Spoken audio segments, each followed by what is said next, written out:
Harka fuuneen ooluu kabajamtoota hordoftootaa fi dhaggeeffattoota VHA sagantaa sona seenaati. Sagantaa sona seenaa har'aan boqochuu obboleessa keenya yookaan aartist keenya kabajamaa fi beekamaa aartist Nuhoo Goobanaa ilaalchisee keessummaa qabadhee dhiyaadhee jira. Sagantaa sona seenaa irratti keessummaan keenya har'aa obboleessa isaa yookiin riyaasaa kan wajjiniin guddatan aartist Jamaal Ibrooti. Sagantaa keenya amma dhumaatti akka nu hordoftan kabajaadhaan isin affeera. Jamuu aartist baga nagaan dhuftee waamicha keenya kabajjee asitti nu argamuu keetiif baay'ee si galateeffanna. Ulfaadhu baga nagaan dhufte. Baay'ee isinis baga nagaan nu affeertanii galatooma hedduu galatooma. Haa ta'u egaa Jamuu akkuma beekamu jaallee Nuhoo Goobanaa du'a isaa gaafa dhageessu yookaan boqochuu isaa gaafa dhageessu akka obboleessatti akka nama wajjin guddateetti yookaan immoo akka nama wajjin hojjeteetti hojii tokko irratti kaayyoo tokko irratti bobba'eetti maaltu sitti dhagahame kan jedhu irraa jalqabnu. Yaa dhugaa nama tokko kan hojii guddattee karaa dheeraa kan waliin deemtee as geesse yeroo gaddi akkanaa itti dhufu yookaan boqotu gadda guddaatu na dhagahama. Ana duwwaa miti. Akkuma ilaaltee argitu namni Oromoo hundi hedduu gadde. Dhugaadhaan amma durallee jedhame wanti kuni namni tokko yeroo boqotu yookiin addunyaa kanarraa darbu addunyaa kanarraa yoo du'u namni isaaf rifatu yookaan kan booyu hanguma naannoo isaa jiru jechuun koo haadha abbaa obboleeyyan waan akkanaatti jaartii. Garuu kan Nuhoo Goobanaa kanarraa adda uummata Oromoo hundaatu gadde maaliif hojii isaati. Kanaaf jecha gadda guddaatu natti dhagahame jechuun barbaade anis gama hiyyaa. Yaa dhugaadha. Nuhoon nama tokkoo miti. Nuhoon hangafa aartistoota Oromooti. Kana malees immoo hojii isaatiin namoonni baay'een karaa amantiitti sirboota isaa yeroo dhaggeeffatanii namoonni baay'een gara faaruu yookaan akka adii isaati warra jedhanii fudhatantu jira. Sirbi Nuhoo Goobanaa sirba seenaati. Sirba qabsooti. Sirba dhugaa irratti hundaa'e waan ta'eef haraaman qabu jedhu warri amantiis. Kanaaf Nuhoon amantii keessatti illee hawaasa Oromoo hunda biratti illee kabajaadhaan yaadatama. Mee adeemsa qabsoo kana keessatti yookaan immoo aartii keessatti yookaan karaa dheeraa kana waliin deemtanii dhuftan keessatti wanti guyyaa wal bartanirraa jalqabee yookaan immoo hojii jalqabdirraa waan nuti tuttuqxu yoo qabaatte achitti si deebisa. Yaa akkumaan reefu anaaf inni naannoo tokkotti hojii guddanne magaalaa Dirree Dhawaa Qafiira Ganda Gaaraati. Ijoollummaarraa waliin lafaa kaane jechuudha. Jechuun koo waa'ee arkitee sirbuma qofa irratti miti anaaf inni kan wal barree akkuma arkitee ijoollee gandaati jechuudha. Naannoo tokkotti namni waliin dhalate yookaan namni waliin guddate. Tanaaf inni maybe booda irratti na gaafachuun ni mala iddoo itti dhalatee fi kana garuu achumatti beektee wal barree jechuu kooti. San booda amma waan amma beektee sirba isaatii fi qabsoo fi kan hunda keessa waliin deemnee as geenye jechuudha. Kanaaf jecha har'aa miti jechuudha. Kanaaf inni wal barree ijoollummaarraa. Dhugaadha. Namoonni baay'ee waliin isin beeku carraa adda addaa argadhee waa'ee yaadannoo Nuhoo Goobanaa aartist Nuhoo Goobanaa irratti koominitiin keenya koominitiin Seattle OMN irratti walitti qabamuun waajjira OMN itti walitti qabamuudhaan yaadannoo isaa godhan keessatti namoonni isin beekan isa beekan yeroo himan dhageenye jirraa akkasii wajjiniin biyyarraa amma dirree baqaatti waliin deemaa turtanii mee bara kamii barri isin dirree baqaatti waliin godaantanii yookiin too biyyaa hin bahin waan wajjin hojjettan waan jira waa'ee aartii irratti waan nu yaadachiiftu qabda. Inni kan na dura magaalaa Jabuutii seenee bara 76 naannoo sanii na dura Jabuutii seenee inni. 76 akka warra Bashaatti moo akka faranjeetti akka faranjeetti. Ayye. San durallee egaa waan garii kan argitee osoo meeshaa dhawuun baratiin afaanillee hedduu sirba osoo biyya jiru.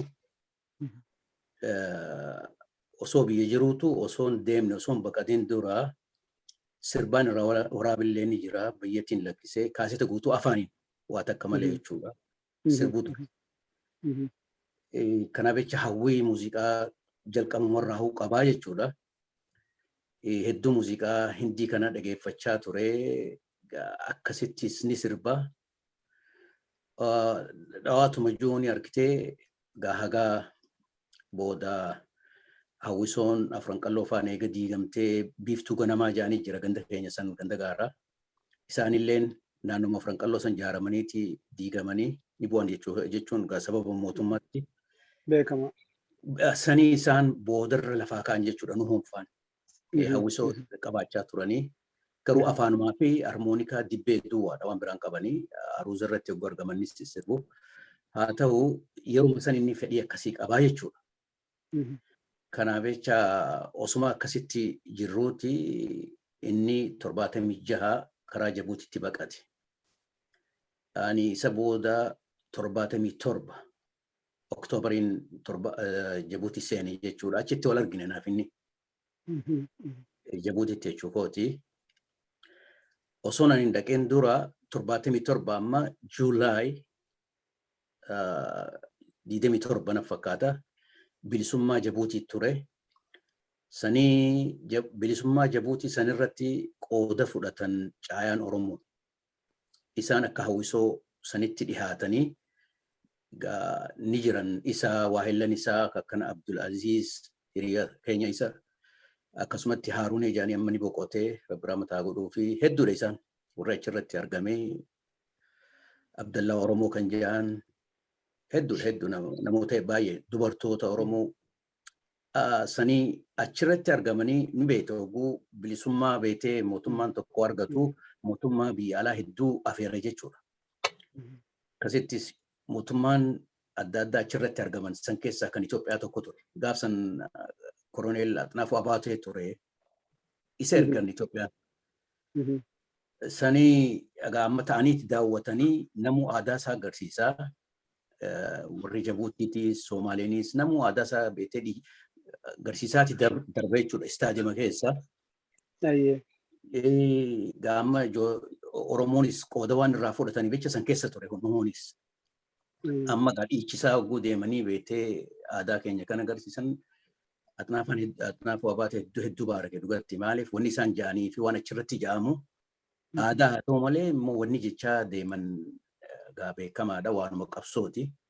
Akkasitti wanti san sadarkaa kitaaba waan isaanitti illee bahee ture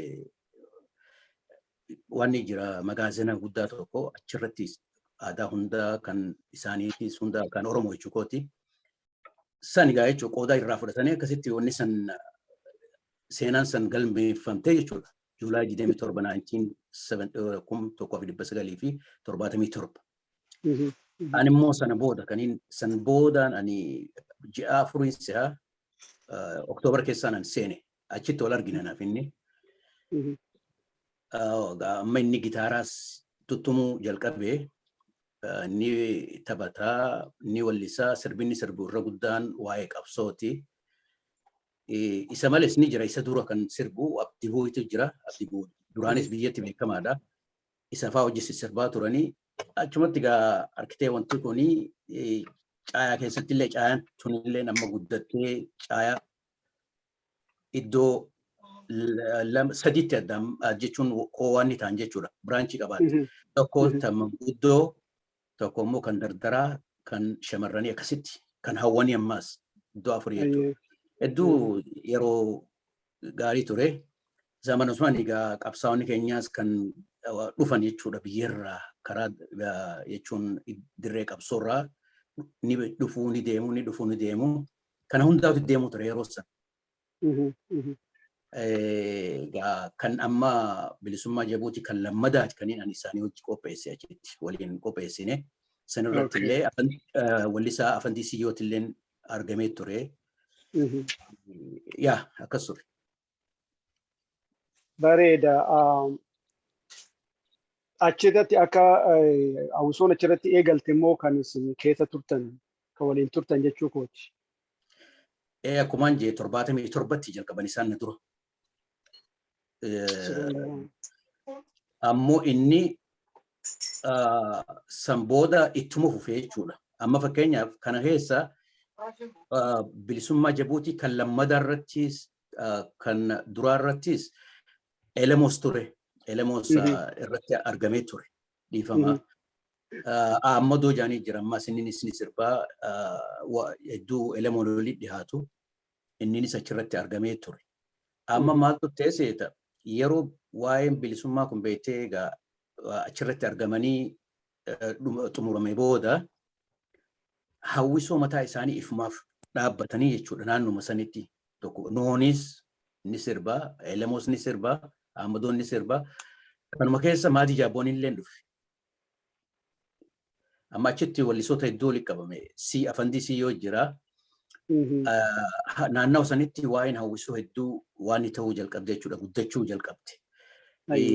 Garuu sirba hunda keessaa kan adda godhu kan nuhoo waa'ee qabsoo kan hedduu wallisa. Guddisee. Kanuma. Bareeda. Mee hawwisoodhaan alatti egaa wajjin guddattanii namni ijoollummaa irraa kaasee hawwii adda addaa qabaa. Hawwii qabaatu sana immoo tapha ijoollummaa keessaa, haasaa ijoollummaa keessaa, hojii harkaatiin waan tokko tokkoon inni agarsiisa ilmi namaa darummaa irraa yeroo dhufu ijoolleen kun namichaan kun garamitti deemaa waan akkasii ta'uu mala gara fuulduratti waan jedhamutu jira. Sana keessatti ati akka ri'aatti maal irratti argaa turte yeroo ijoollummaa jechuun utoo sadarkaa aartiitti waliin dhufin yookiin nama guddummaatti dhufin jechuudha. Inni eega beektee iskoola osuma baratuuti keessaa bahee garaaja seenee garaaja makaanika barachuuf. Kanaaf jecha inni beektee makiinaa tolchuu ni danda'a beektee akka makaanikatti jechuu kooti. Kanaas qaba. Kanuma cinatti egaa sirba isaatiif jechuun afaaniin kan sirbu hawwisoo keessa seenee. Garuu osuma akkasii jiruuti osuma garaaja kana hojjetu biyya teenyatti egaa dur beektee diraayivar laayisensii baafattee shufeera ta'uun yookaan makiinaa beektee konkolaataa oofuun waan guddaadha. Zamana san jechuu kooti. Waan isan baafateeti beektee diraayivara illee ta'uuf tattaaffatee ta'e hanga tokko godhuu ture. Kanumaaf kana jettuudha beektee egaa sababii rakkina beektee dargiinis dhufee Haile Sillaaseen bu'ee beektee biittii walitti laaqamte. Kana keessa inni baqatee jechuudha karaa Jabuutii 76. Kanaaf jecha dhugaa himuuf akka inni sirbuuf deemu beekamaadha. Reefu tuqeetiin ture. Ijoollummaan usee afaaniin jejja osoo meeshaa tumuun baratiin dibbumaa fi kanaan. Kanarratti ammas abbaan isaa sheeka beektee sheeka. Waa'ee amantiitis akkasuma beeka waan reefu tuqeef jechuu kooti waa'ee amantiitis jechaa ture kan jette akka gaarii beekaa tanaaf wal cinaa oofala inni hundumaa tanaaf ammallee argitee haala santu irraa calaqisaa jechuudha. Garuu akka inni artistii tahuu namu irraa arga maaliif namoota hedduu hojii jalqaba wanna kan. Kana keessaa ammoo hama tokkootu keessaa bahee jechuudha. Akkasaa akka Alii Birraa warra dur keessaa jechuu kooti. Nama hedduutu jalaa hafe. Kaan hojii biraatti bobbahee maal jee inni immoo ittuma fufee jechuudha hanga maayyitti. Bareeda. Yaadnillee amma 91 yookiin lamatti gaafa biyya dhufanii kaasee nuhoonis akka gaariitti ni beekaa. Achirraallee dhufee asittis walitti dhufnee amma achi geessutti sana boodaan illee yaada waa'ee nuhoos gargaaruun ni danda'a jechuu kooti. Achi booda gara biyya Suudiitti baatan natti fakkaata. Achitti baandii biraa dhaabdanii akka wajjin hojjetaa turtanidha kan hin dhaga'u. Namoota biroos dabaltanii jechuudha. Sun akkam ture? Achirraa deemuun keessan akkam ture? Gaheen nuhoos akkam ture achirratti jechuu kooti? San dura wanti ta'e laal bilisummaa Jabuutii kan lammadaa egaa waliin qopheessine booda inni karaa Yaman deeme. Yeroo hunda fedhiin isaa beektee qabsoo waan ta'eef jecha karaa dirrillee bahuuf hedduu tattaafatan. Kanaaf karaa Suudii deemuu miti yaadni duraan. Karaa dirree deemuudha. Karaa Yamaniin achiin Suuriyaa dhaquu maal waan akkanaatti beektee hawwaa turanii isaan hedduudha.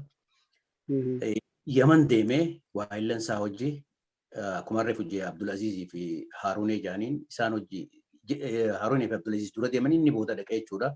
Achitti gaa mootummaa Yemen beektee waan hiiteef jecha Jabuutitti lammada deebi'anii jechuudha. Osuma achi jiruutiin natti deebi'an.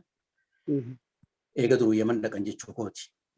Osoo akkasii jirruuti ani isaa lakkisee karaa Suudii deeme.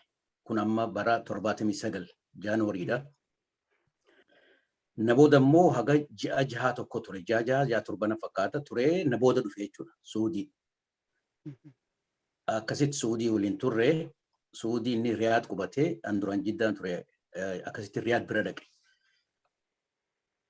Hawwisoo achitti amma kan jalqabame akkumaan jee Elemoonis dhufee naannoo tokko waliin dhufne immoo anaatu isaan dura jira. Magaalaa Riyaad san keessatti namoota hedduu jira kan sirbu isaan duwwaa miti. Shaafillee nutti dabalame shaafii jechuu yoo dhageessan beeku amma Jabuutii jira. Sayyid Abdusalaamii jira ka kiiboordii taphatu isuma qofaa gaafsan taphata kiiboordii kana. Ahmadoo jira. Maadii Jaaboonillee nutti hidhame.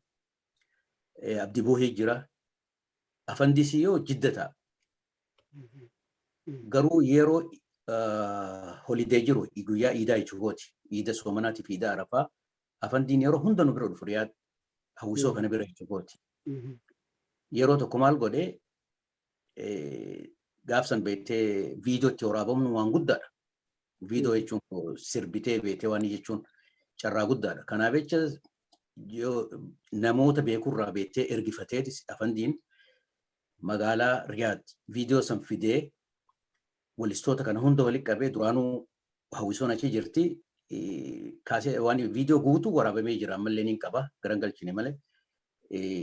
Achirratti nuhoonis qooda guddaa kanneen Abdii Boohee jira, Elemoo akkuma reefujee hawwisoon naannoo sanitti hedduu cimteeti dhugaa himuuf kaaseenni kun ni bahaa garuu zamana san gurgurachuun hin jiru. Horii isaaniitiin heddummeessanii karaa beektee egaa biyyaa Jabuutii biyya teenya iddoo Oromoonti argamtutti ergan jechuudha. Heddummeessanii akkasitti beektee isaanis gaa beekamaa dhufan jechuudha. Horuma isaaniitiin beektee bu'aa irraan barbaadanii wanti sirbamu akkumaan jee waa'ee qabsooti dhugaa kan jaalalaatis keessa jira. Yeroo gaarii waliin dabarsine. Achitti akka ammaa asitti Sunday guyyaa aladaa jechuudha. Guyyaa jimmataati beektee boqonnaan jira. Guyyaa kamisarraa jalqabee hanga jimmataatti hawwisoon tun waliin jiraatti. Achitti waliin sirbiti jechuudha.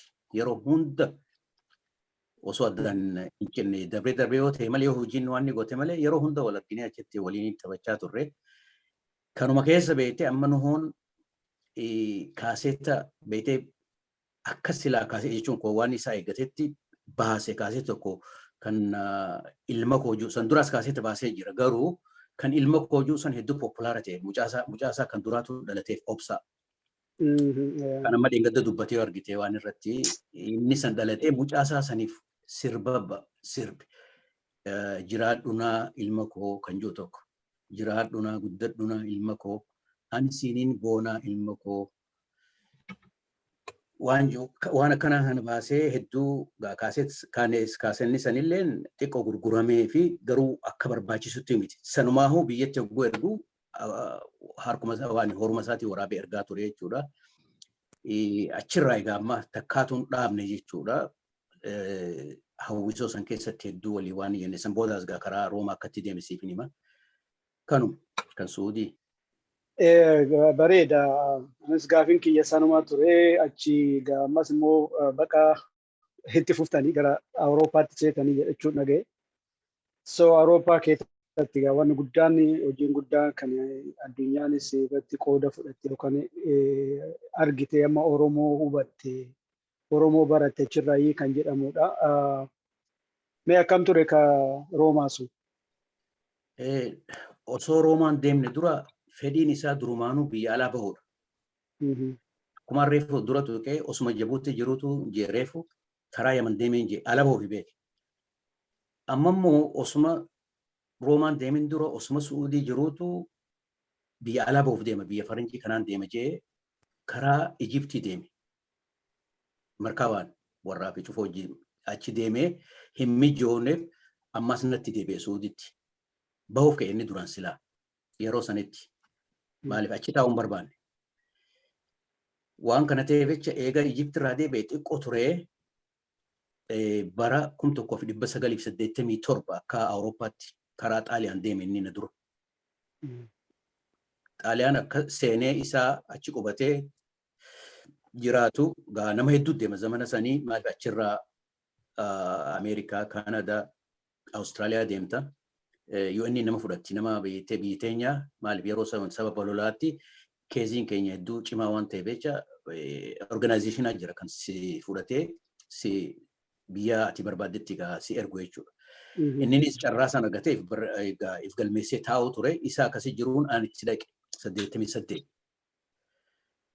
88 dhaqee achitti gaanaa fi no 86 nan dhaqe inni 85 deeme dhiifama guddaa 87 kan Kanadaatti seene dhiifama 85 na dura deeme inni Xaaliyaan ani immoo 86 itti dhaqe waggaa tokko na dura ture achittis hawwisoo dhaabne jechuudha wanni si ajaa'ibu amma idda silaa itti sirban hin qaban beekaa achi eessa sirbita namni mana hin qabu achitti mana beetee uummanni cheerchii sii kanne nama mana tokko keessa nama meeqaan nama hedduun waan galtuuf jecha sirbuus hin dandeessu galgala bultee garma keessaa bahuu qabda mana akkasiiti kan jiru achi maal godhe seetaa Xaaliyaanitti kun amma Roomaa maal godhe nuhoon ummata beetee leeftisti warra bitaa kana jechuun leeftisti warra sooshaalistii jira beetee paartii waan ni qaban galma guddaa qaban isaan kun galma san amma jara san dhaqeeti gaafate beetee waan akkanaatiin gochuu barbaadaa galma keessan naa kannaa jee sani jaaniin ni jira immoo kan nuti waggaa meeqa beetee itti dhimma hin baane galmichi hedduu beetee waan ni ture jechuun galma waggaa beewa namata 10 ta'uu cufaa ture. Oona jechuudha. Yoo tolfachuu dandeessan fudhaa jeen. Free horii malee. Akkasitti wanna san itti bahanii Oromoos itti dirmatanii guyyaa meeqa kaliin godha wanna san. Yoo bikka san argite namni bikka seenuu miti beeke. Waggaa meeqa kan cufame. Mana ammas Xaaliyaan keessa beekamaadha. Hedduu beetee mana dullacha waggaa 100 500 mana akkas hedduu dullacha san hunda kiliin godhanii galma achitti tireen godhuu turre jechuudha. Na dura san godhee achitti itti dhaqean isaanii san godhu. Elemoos akkasumatti achi nutti dhufee jechuudha. Inni elemoo na booda dhufe. Kanaaf jecha achirratti hawwisoo ture egaa hawwisoo amma beetee argitan sanii yeroo hunda yeroo amma fakkeenyaaf obboleen keenya qubsubni karaa Kanadaa karaa Ameerikaa bahee fi yeroo deeman ni sirbitaaf jechuun gaggeessaa gootaa namni kun Gaggeessadha. nama gaggeessaa jedhanii beekamaadha. Nama 500 kan ta'u beekte Oromoon hedduu jira gaafsanii qarshii tokko osoo hin fudhanne free akkasitti sirbamaa jechuudha. Akkasi gaggeessite hunda isaanii takka takkaan gamaayyaan gaan anis deemu nabootaas akkasuma jechuudha. Isaas akkasumatti bara 87 karaa na dhiisee karaa Torontoo deeme jechuudha. Ani immoo isa boodaan 88 Kanadaa seene inni immoo 87 Torontoo seene. Immoo Xaaliyaan keessatti hawwisoo cimtuu ture jechuudha. Sirba adda addaa baasaa waan kana osoo hin jenne dabaru sirba inni baasu kana hunda ifiif barreeffatoonni si ajaa'ibu tokko tokko yoo ta'e malee yeroo taa'u osoo hojii taa'uuti osoo beektee maal jiru barreessa hoggaa beektee beekamaadha teessee qamaatee maal jettu ni dhufaa fi baasee ifiif qindeesse ifiif waan isa waan ni godha jechuudha. Yeroo wanna kana godhu irra guddaa amma gaafa suudii waliin jirru godheeti mee akkamsi fakkaate useetuma waan hin jiru beektee waan isii han mee caqasiisiin jaa akkamsi fakkaate wanni kun akkasumaan jaa irra guddaa beektee waliin mari'annaan mari'ate jechuudha. Sirba isaa kana niin dhagayaa tahee hin taane bika akkana goonu waan akkanaatti beektee namaa ni mari'ata. Namni biraanis akkasuma gaafata maaliif akka tolu useetuma beektee waan takka gubaaftee anuma godhettee gadi hin dhiiftu waan akkasii nama qabu inni jechuudha. Kannaa guddaa qaba. Walaloo barreessuu irratti waan inni barreessu kan jaalalaa haa ta'u, kan qabsoo haa ta'u, waan jiruu haa ta'u, waan san irratti rarra'u hunda sirbee jira jechuudha. Sirba isaa yoo kan dhageesse taate irra guddaa waa'ee warra isaa faamilii jechuun ilma, haadha, obboleeyyan kan hunda sirbee jira. Kan Oromoo harkitee qabsoo malee jechuudha. Maaliif kun hundi waan keessa jira beekaa. Jiruu ilma namaa keessa waan jiru. Jiruu ilma namaa waan keessa jiru hunda ni sirba. Rakkoo isaa kan isa mudatu hunda ni sirba. Amma sirba tokko fanii Yeah, go ahead. Sirba tokko fanii yaadadhu kan amma Suuditti sirbee sirba beekee goojjoo kan qabu hanjuu yaa Rabbii ni gartaa maaliif nu calliftaa jiraachuun jabaattee dirmadhu yaa gooyitaa yaa Rabbi jedha. Goojjoo kan qabu duniyaa tanarratti anuu eessaan dhaqaa yaa Rabbi yaa mootii jedha. Kaasee kana guutuu isaa baaseeti gadillee lakkifne garuu sirba tokkicha kana kan hin qabu na fakkaata yoo waan inni keessi barbaade waan akkanaaf haa sirba jechuudha. Kun ammoo waan isarratti rarra'u jechuudha. Garuu yeroo hunda gammachuun isaa rakkoon isaa waanuma harkitee qabsu waanuma nama isaa kana dubbata. Maaliif rakkina gammachuu harkitee hanga fedhe yoo gammade inni irraa argita fuula isaati irraa rakkina. Takka biyyarraahuu amma fakkeenyaaf dhiifama hedduuniif booda si deebisaa gaafa biyya waliin turre amma kun manaan zamana Haayile Sillaaseeti beeku. Namni waan qabsoon beeku yes garuu rakkina nama keenya irra deemu ni argita. Akka itti baafattu immoo hin beektu maali jechuun koo amma fakkeenyaaf Oromoo jechuu duriin baana beeku gaafa Haayile Sillaasee maaliif akka gabroon beeku immoo akka rakkinni san jiru ni beeku. Maal jaa inni jaa beektee yoomuma nuu dabarti warri jaa yeroo hunda ni anaannata.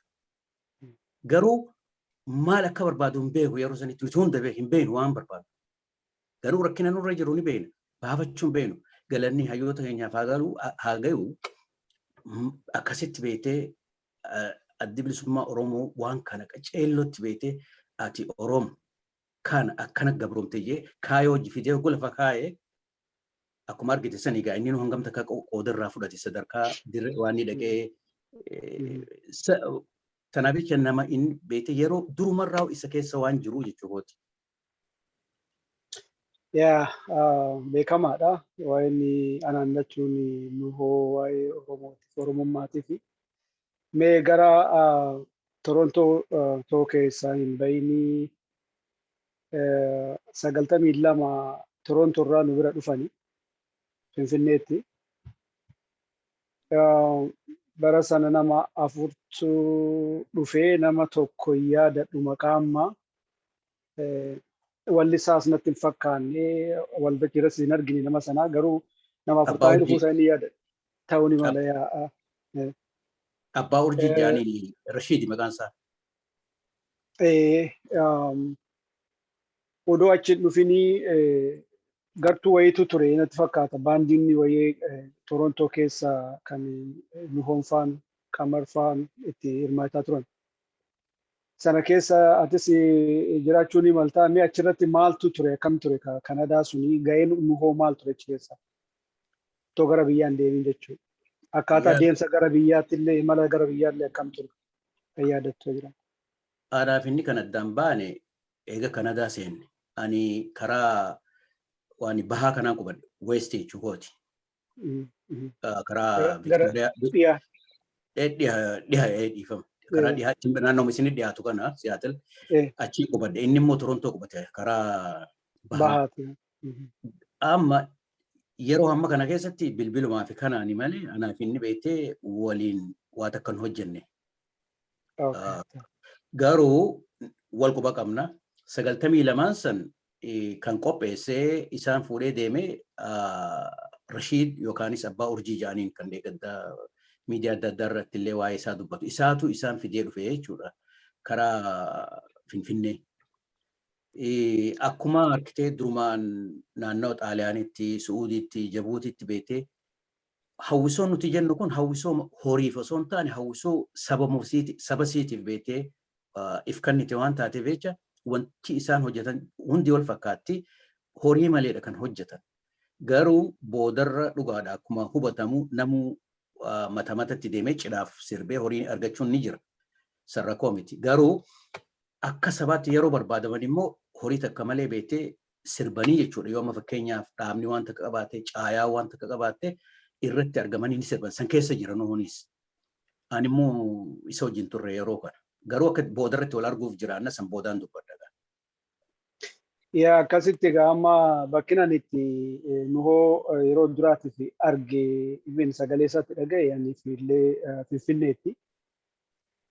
Egaa Finfinnee dhufan sana ani miseensa hawwisoo guutuu Oromiyaa kan jedhamutu adda bilisummaa Oromoo jalatti Gullalleetti ijaaramee ture miseensa saniitiin ture. Achitti nutti dhufanii egaa namoonni baay'een waliin beeku namni reef walitti dhufaa baharraa dhiharraati giddugala kibbaa kaabarraa namni walitti dhufaa namni waliin beeku afaan illee afaan loqoduma kanaanis amma namni loqoda tokko dubbatu kan turre inni tokko dubbatu tokko biratti qaamii akkata itti lakkaama ture. Kana keessatti yeroo isaan dhufanii dhugaa dubbachuu fi nuti reefu leenjifamnee bobbaa tokko qofatu bobbaanee waan taana. Achi booda xiqqoo turanii baatii tokko caalan turre Nuhoon maali Qamarii fi Elemoon faan nu biraan deemanii inni Nuhoon nu biratti hafee atti ji'a 3 akkas wajjin socho'aa turre. Nuhoo irraa gawaa baay'eedha baranne qabsoon maal akka taate aartiidhaan qabsaa'uun maal akka taate namni guddaan amma namoonni gurguddoon bebbeekamoon yeroo sana nama 4tu ture nu bira namni gaafas argitee waa hojjetee amma tokko biratti beekamu nama 4 qofa. Nuhoon itti dabalamee hedduu dhugaa dubbachuu fi waan hin irraanfatamne waan amma har'aatti illee akka galaa nama guduunfetti mataa keenya keessatti qabannee waan taane baay'ee keenya irra guddaan yeroo sana ijoolleedha. Waa'ee qabsoos waa'ee siyaasaa kanas baay'ee waan hin ta'uu hubannoo irratti ijoollummaa waan jirtu siyaasa hubatanis waan rakkoo taatee fi Nuhoo irraa garuu amma gaafa Nuhoon dhufee booda waa hedduudha baranne. Nu waliin gattaa'ee nu waliin haasa'aa. Bakki inni sila itti waan ta'uu isaaf qabame bakka biraati inni nu biraan deemu nu wajjin taa'ee nu waliin waltajjii kanarrattis haasaa siyaasaas Oromummaa kanas akka gaariitti nu waliin haasaa. yeroo hojii hojjannee waan taanee naannoo keenyatti namni gurguddaan beektaa bakka ijoollee fi hiyyeessi jiru kanatti waan hojjetu. Kanumatti waan gallakkisa malee ofiin hojjetu. Nu hoon garuu nama akkasiitii miti. Nu wajjin gabbee meeshaa buusee hidhee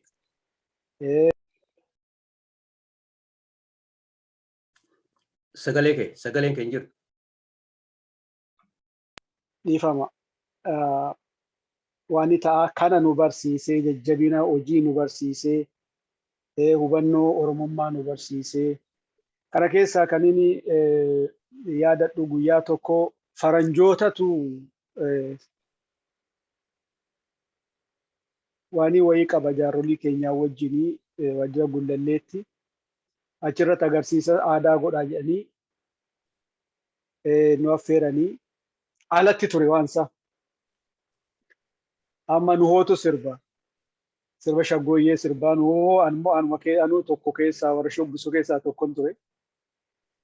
Amma nu biratti yeroo nu hoonfaa sirba dhiisitti nu tumtumtu yeroo waan jennu namni baay'ee dhufeen walii dhiichisaa maal jedhaa teeshinii nama gara kee gara sirbaa jira. Faranjii waan akkasii hin beektu walitti dachaatee dhaabbattee dhuguuf nyaalchuu malee garagalee deemes nu ilaalan. Amma dhiiroo amma fixanii gara keenyatti deebi'u jennee ittuma fufne nu hoon jedhee dadhabnaan ijoolleen sirbuu malee waan sa'aatuma sa'aatuun laalle sa'aatii laa baanee keessaa waltajjii gallakkiif nu hin bahigne inni tufee faayinalii maal rakkatee jennaan gaalikaa jechuu jalqabee jechuudha. Amma isa sanaanuu sirba isuuf jedha nu hoon jenne malee nuti galaa bahaa ga'e jechuu isaa namni hubatee hin jiru. Booda gaalikaa Mustafaa hin galtuure gaalikaa Mustafaa maqaa waa mucaa qarqara jiru. Bayyaa kana cin deemuuf jechaadha. So akka waan itti qabannee akka yaadannootti yeroo baay'ee amma biyya jirru ittiin kolfaa turre. Achi kaaneeti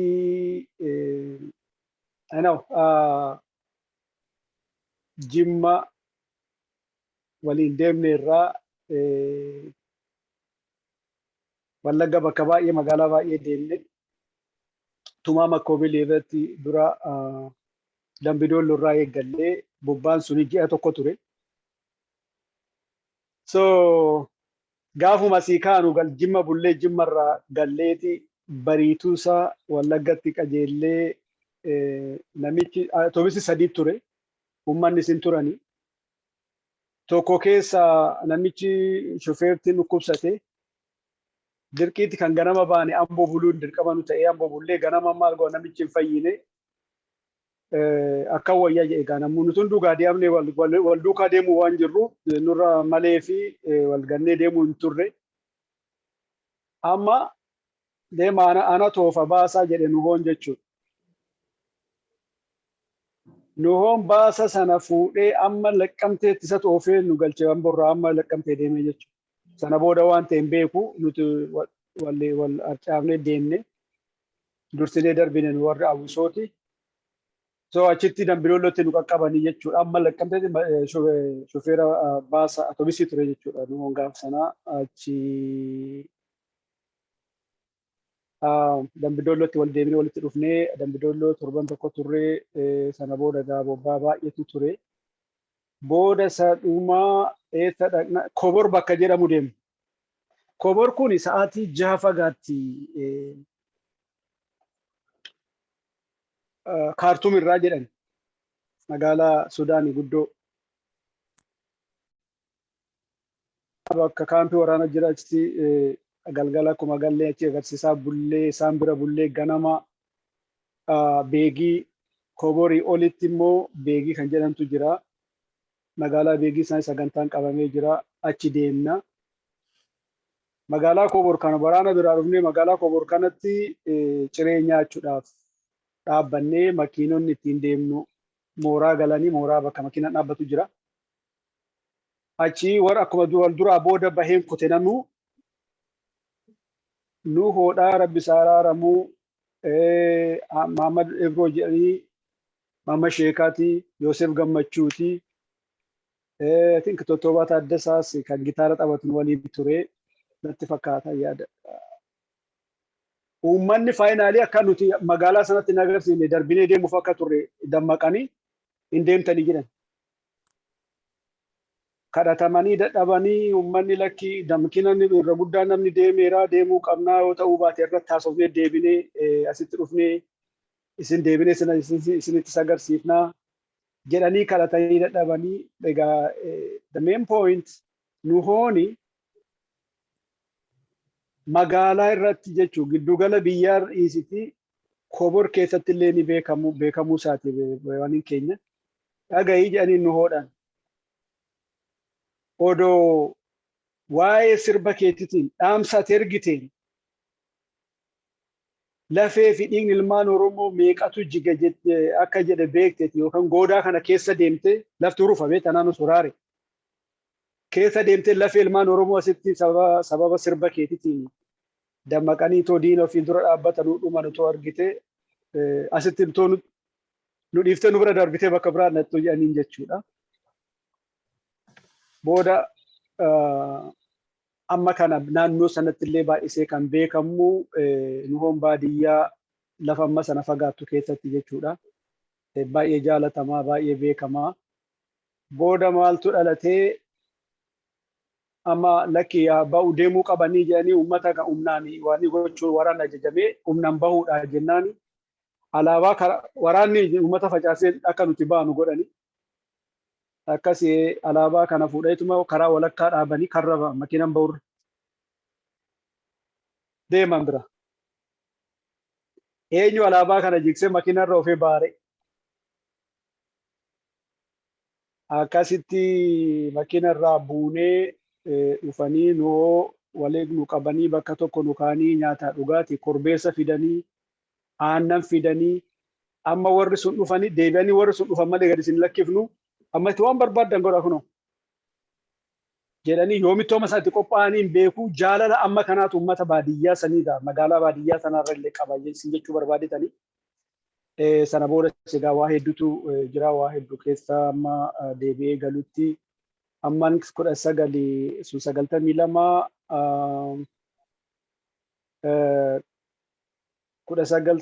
1999 itti dhufee Poortilaand itti sama isaa wajjin qooda fudhachuu carraa argadhe asii biyya Ameerikaa dhiyaatti jechuudha.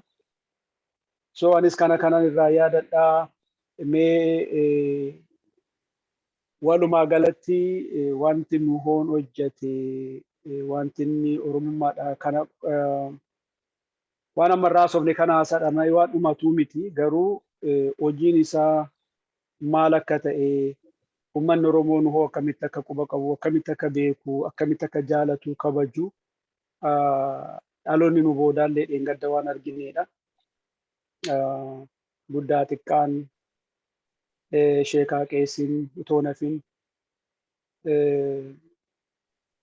bahee akkasitti gaggeessaa isaa godhee ati mee achirratti wanni sitti dhagahame yeroo gaggeessaa isaa kana haala ummanni Oromoo achirratti qooda irraa fudhate sana yeroo ilaaltu maal si dhagahame jaaljamaa? Gaariidha.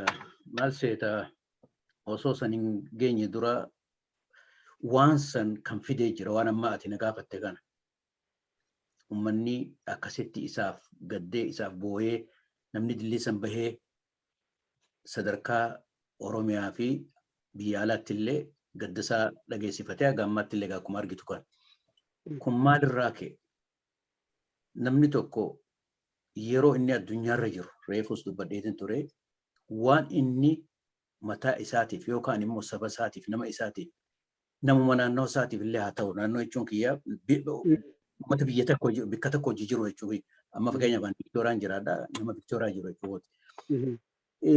Inni immoo akkasii miti yeroo hunda takkaa mataa kiyya hin jenne hiyyaadu mataa isaatiif hagaan isa hojjedheetiin ilmaan kiyyaaf akkana waan ni akka manuti namni hundi yaadu beekte kana godheetiin kana godhee makiinaa kana bitadhee mana kana bitadhee maal jeejee fiichara waan fuula dura isaa yaada jechuudha. Sammuu isaa keessa hin jiru hangaan an argetti waan amma achi jiraatu argannaan inni akkuma reefu jee taa'ee barreesseetuma waan kana beektee waan ija rakkoo isa keessa jirtu kan takkaa isa hin gammanne kana kana baafachuuf akkaataa itti baafatu kan inni waan isaa. Kan ammoo sirba keessaanii beetee dubbata. Hoggaa akkasitti sirba keessaan dubbatu hafuura baafata na fakkaata. Akkan ani waan ijuutti. Maaliif yeroo gadi beetee waan namaa keessa seentee baruu hin dandeessu yoo dhugaa barbaadde. Hanga feetoo itti dhiyaate. Garuu rakkina isaa niin arga. Yeroo amma fakkeenyaaf inni nama qoosuu nama taphatu uumatti jechuukooti. Hoggaa waliin dhufne hoggaa waan jennu namoonni qoosa hin aaruus. Haga waan feetee hojjetteen aaru inni akkasumas hojii taphata. Garuu namni taphateeti beeteef wallaalee waan ijaa osuma akkasii jiruuti xiqqoo booda isaaf iddoo isaa deebi'ee argita. Wanni si ajaa'ibu. Kun jechuun maali? Rakkina beektee saba isaa kana kan hoggayyuu waan iju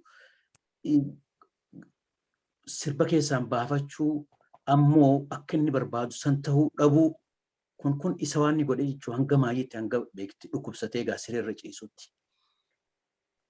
Hojiin isaa kun immoo uummata keenya biratti akkasitti beektee iddoo guddaa argachaa uummanni keenyaas beektee beekee waan kana isa kana akka inni kun isaaniif yaadu akka nama keenyaaf yaadu beektee itti dhagahamuun beektee amma beektee malee hanga duraatii miti yoo dhugaa barbaanne. Hanga inni beektee dila biyya alaa deemee maal jiru sirba isaa qofa caqaseetu waan ija. Nama tokko hogguu inni beektee du'e booda kan waan jettu beektee dhaabbattee elloo namni kun akkanatti because dhabdee jirte jechuudha. Wanni sin sirraa cite jechuudha. Wanni inni si kennu san beektee hamtuu ta'uu gaarii ta'uu hoggaa citee ni beekte jechuudha. Yoo hamtuu si kenne hamtuu isaa san yaadatte jechuudha. Yoo inni gaarii si godhe immoo gaarii isaa san yaadatta. Tanaaf jecha nama keenyaaf hangamta akka waan inni hojjete gaarumminni nama isaa hangamta akka jaalatu saba isaatiif bilisummaa isaa haga maayyitti osoo harkan kannanne duuti akkana du'a gaarii beek. Hundaafuu osoo beektee harkan kannanne beektee du'u jechuun osoo kaayoo isaa beektee osoo meene beektee daddaaqqii takka malee haga maayyitti dhugaa carraa guddaadhaan an akka kiyyaatti. Garuu ni ulfaata. Waan kana ta'u maaliif nuti ilma namaati dubbachuullee hin fedhu beektee waan garii hagamta akka beektee hojjettee maayirratti waan ni taata jechuudha. Already namni waan hin jugaasiif galee jechuudha. Kun immoo isaaf akkasii miti waan takkaan si irratti dhiifama. Yoo si dheeressee gaafa amma biyya galee maayyii kan maayyii jechuun keenyarraa biyya gale beektee akka gaarii simatan mootummaan amma simatanii maal jedhanii waan san booda amma isatti dhimma bahuuf jecha akkuma nama biraatti dhimma bahan beektee magaalaa Dirree Dhawaa fidan poolisa hojii hoteela guddaa kaayan isaan dhimma itti bahuuf deemu. Garuu inni isaan achitti lakkiseeti deemee ganda isaatii fi bakka beektee duritti beektee miilaan deemuu jalqabe. Qabuu dadhaban. Egaa akkana taate egaa nuti waan keenya mindaa sirraa kunna jaaniin ariyan jechuudha hedduu rakkate. Irraan kaa'in inni immoo. Look silaa garaaf bitame beekama horii guddaa argate yeroo sanitti. Ammoo dideeti ganda galee uummanni beektee gargaaraa ture jechuudha. Hedduu rakkate san booda Adaamatti ol deebi'e. Horii feeteen isa bituu hin dandeessu. Akkumaan jee. Tanaaf jecha gaafii ta'e deebisuuf uummanni akkasitti bahee waan inni godhu wanni dhugatti waan isaan malu ammallee seenaan isaa beektee qaceellootti barreeffamee maaliif waan anaa fe'ate amma asirratti jennu kana duwwaa osoo hin ta'in dhugatti dhaloota fuulduraatiif illee faranjiin tun uummanni biyya alaa jechuukooti waan xiqqaa hojjetanii nama isaa beektee faranjii haa ta'u uummatuma habashaa kana laal uummata kan goone samii geessan fuudhanii kan isaa kana beektee yoo barreeffame kun waan dhugaati ammas waan dhara osoo hin ta'in waan ija keenyaan argine jechuudha nuti ija keenyaan argine waan kana. Kuni barreeffamee dhaloota dhufuufillee kaa'amuu qabaa ja'a uummanni keenya haa galatoomu. Waan nuti hundinuu ganda guddaa nutti dhaga'amee aanaa ati Oromoo hunda xiqqaa guddaa Kanaaf jecha inni nama harkitee har'aan tana rabbiin guddaan jannatan haa qananeessu. Hojii isaa hojjeteeti asii deeme yoomiyyuu jiraataadha jechuun barbaada. Dhugaadha. Hojiitu nama hima.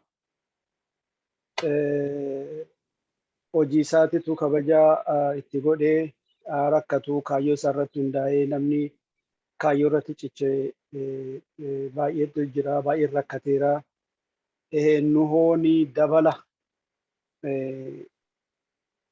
kaayyoo kanattiin dabalaa ture walleedhaanii, wallee seenaa, wallee qabsoo, wallee jaalalaa kana hundaan uummata Oromoo sammuu onnee uummata Oromoo keessa jira. Inni guddaan immoo kan kabajaa guddaa isatti godhee jiru kaayyoodha. Kaayyoo irratti cichuun kabajaa akka ta'e maalumayyuu haa ta'u waan ganama ittiin ni ta'a jettee itti amantee sana karaa ganama qabatte sana irratti yoo cichite kabaja argata jechuudha. Hojii dabalatee jechuudha. Kan biraa miigaa wanni nuti itti daballu akkuma tuu beektu miseensa utoo biyyatti hin deemin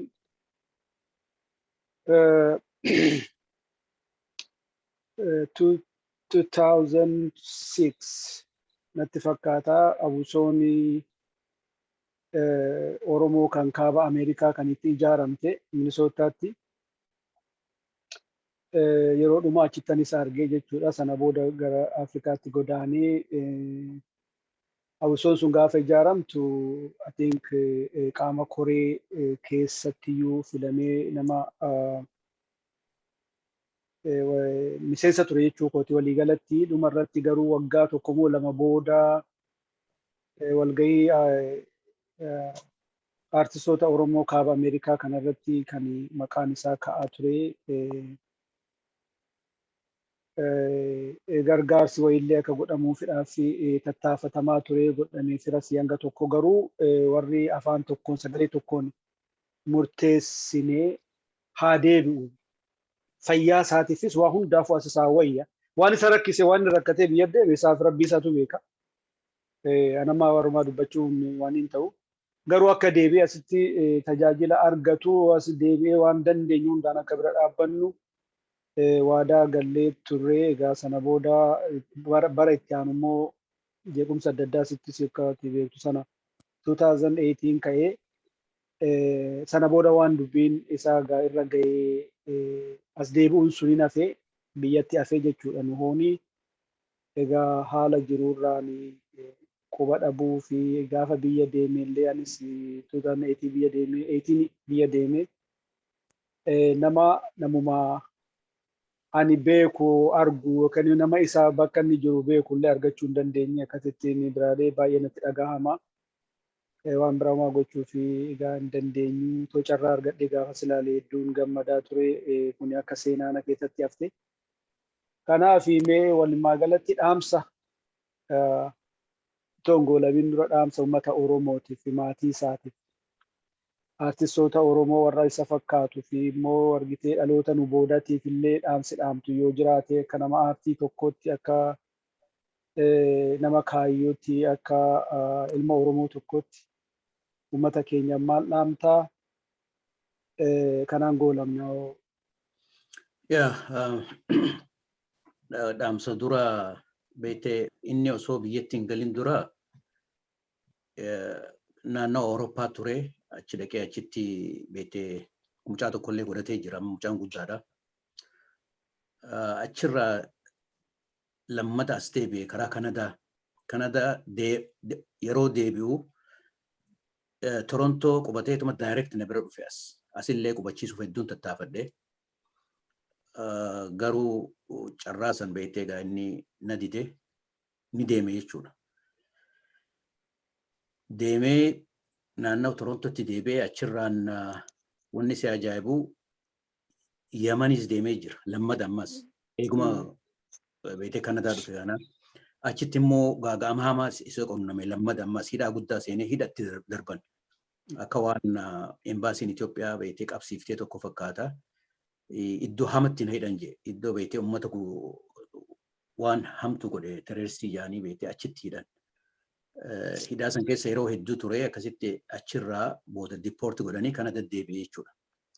Rakkoo hedduu keessa dabree jechuudha san hunda beekee akkasitti lammata ammas kana deddeebi'ee Kanadarraa xiqqoo ture karaa Keeniyaa kutee jechuudha. Keeniyaa boodaas hin deebine inni jechuun biyya kuti. Maal waan reefu jette sanii waan isa biyya galchee rabbii beekaa kan jette nama hedduurraa gaa amma hiriyoota kiyyarraa kan biyya warra biyya jiran irraa kan hin dhagayu wanni jaan wanni si ajaa'ibu amma tokko isaa dubbatuun dhagaye maal jaa teenyeetu hojii akkanatti qama hojirra jee garuu yaa nu hojeen rakkina waan gammachuu san keessaa dhufteeti asitti nu hojii rakkattaahii jeen maal jeen beektaa atiif rakkoodhaa jeen anaaf immoo yoo dhugaa barbaadde hedduun gammachuu jiraa jeen dachii xiyyeetan irra du'uuf. Hedduu beekte inni akkuma reefu jee waan takka ol kaawwadheetiin horii maarree godhadhee kana sammuu takka keessaan qabu.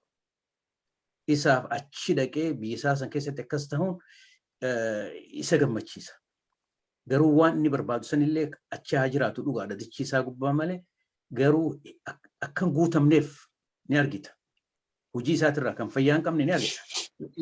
Huccuun inni uffatee yeroo hunda beektee waltajjii Oromoo irratti yogguu argamu alaabaa Oromoo tan uffatee deema yoo argite. Inni fayyaa hin qabne jechuukooti. Kun maal si garsiisa guyyaa tokkollee gaa akkuma reefu jee osoo harkan kannanne jiruusaa tana beektee oofee xumurarraan argitee akkasii rabbisaa bira dhaqee jechuudha.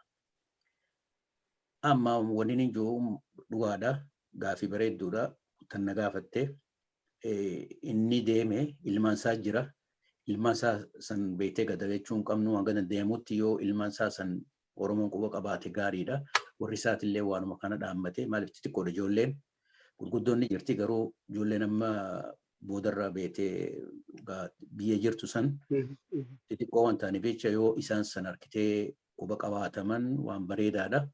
Kanuma kaniin jiru kan taatu seenansaa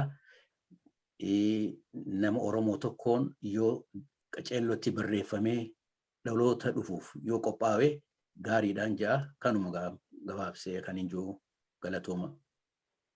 Yaa bareeda ulfaadhu anis waan kanatti dabaluuf ummati Oromoo nu dhaggeeffatuu fi nu gobana takkaa ofii hin jiraanne ummata Oromootiif qabsoo ummata Oromootiif jiraate ummata isaa bilisa baasee bilisummaa ummata isaa keessatti qooda kennuudhaan umurii isaa guutuu fixatee akkuma namuu beeku waan ilmaan isaatii duubatti hambisee deemee hin qabu. Waan inni ilmaan isaatii hambisee seenaadha. Seenaa qulqulluu kaayyoo daddaaqina hin qabne ilmaan isaatii dhiisee ilmaan isaa immoo isin qabdii Oromoodha qabdii. Ilmaan lammii qabdu gaafaddeen badduu inni yoomtus beeloftus jedheetiin abdadhaa kanaafuu uummanni Oromoo ilmaan isaa quba qabaadhaa. Nu hoo biraa dhabnee rabbii araaramuu fi jannata isaafaa kennuu kabajamtoota hordoftoota VHA sagantaa sona seenaa amma sagantaa keenyaa amma dhumaatti nu waliin nu hordoftanii qooda seenaa obboleessa keenyaa nu hoo goobanaa waan dhaggeeffataa turtanii fi maqaa uummata Oromootii fi maqaa nu hoo goobanaatiin galatooma ulfaadhaa isiniin jennaa sagantaan sona seenaa har'aa asirratti raawwata. Jaljamaa latis ulfaadhu galatoomii yeroo biraa walitti deebina bal'inaani fayyaa naa ta'e jira. Atis galatoomii galasiin hundinuu galatooma nagaa jiraadha. Nageetti.